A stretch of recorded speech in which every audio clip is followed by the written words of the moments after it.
Primero que nada les doy el aviso que se suscriban y le den like, para seguir motivándome a hacer este tipo de vídeos. Sin nada más que decir, comenzamos.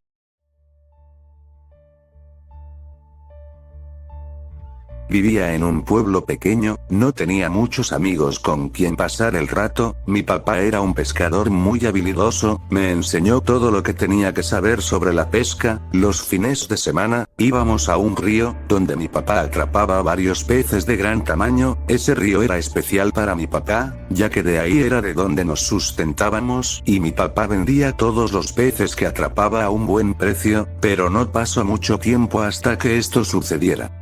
Resulta y acontece, que el río ya no producía tanto como antes. Aparentemente los peces se estaban alejando del río. Mi papá no le encontraba una explicación a esto, pero después de un tiempo descubrió que todos los peces se estaban moviendo a un lago alejado del pueblo. Mi papá no la pensó ni dos veces, se fue a pescar a ese lago con tan solo sus redes, su caña y un pequeño bote de motor. La gente del pueblo le decía que no se acercara a ese lago, ya que contaban que varios pescadores habían desaparecido ahí. Se pensaba que alguna entidad maligna estaba cuidando ese lago, y que no dejaba que nadie se acercara ahí.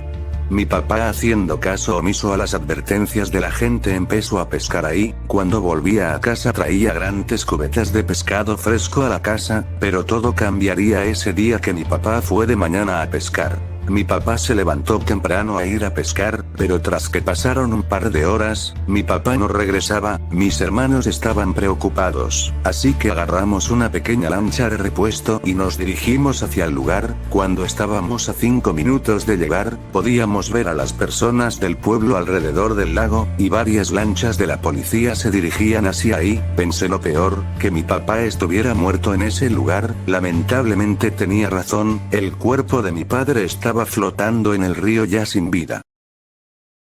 Tras eso, los tres hermanos nos dividimos la herencia de mi padre, cada uno tomó caminos separados. A mí me había tocado la casa y las 2 lanchas, a mi hermano mayor le tocó una cantidad de $3,000, y a mi segundo hermano le tocó toda la tienda de pescado de mi papá. Después de un tiempo y con trabajo y esfuerzo conseguí el suficiente dinero para empezar una investigación en el río. Tenía lo suficiente, trajes de buzo, botes modernos y con mejor capacidad, y un equipo de 4 integrantes. Decidido, volví al pueblo a investigar qué cosa había matado a mi padre ese día.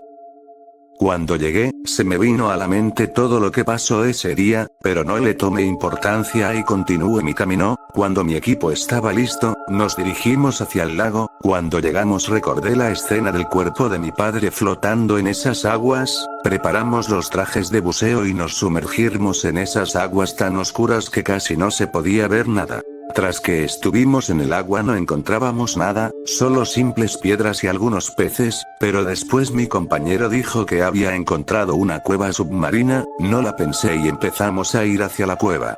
Tras que entramos a la cueva, encontramos varios cráneos que parecían humanos, además de algunos peces que devoraban los restos que quedaban. Tras eso queríamos seguir yendo más al fondo de la cueva, pero la presión nos lo impedía, así que decidimos salir de ahí, pero no más. Salimos de la cueva, pude ver claramente como un pez de tamaño exorbitante merodeaba las aguas del lago. Empezamos a nadar hacia una dirección contraria al bote, pero esa cosa había visto las burbujas de nuestros tanques de oxígeno. Empezó a nadar a gran velocidad hacia nosotros. Un compañero se había quedado en shock por la escena, así que fue una presa fácil para el monstruo. Nosotros tres empezamos a nadar hacia la orilla, pero esa cosa era súper rápida, pero gracias a que nuestro compañero sirvió de distracción, logramos llegar a la orilla. Mis compañeros se fueron a la camioneta y se subieron, mientras que yo me quedé observando cómo la silueta del monstruo se hundía más en lo profundo de ese lago. Tomé mis cosas y me fui juramentando que no volvería a este maldito pueblo, algo satisfecho sabiendo que hice algo para resolver el asesinato de mi padre, pero puedo recordar claramente la figura de ese monstruo que terminó por esconderse en las profundidades de ese lago. Gracias por ver este video. Estaré haciendo un especial de Halloween para que estés atento en los próximos vídeos. Denle like y compartan para seguir viendo historias así.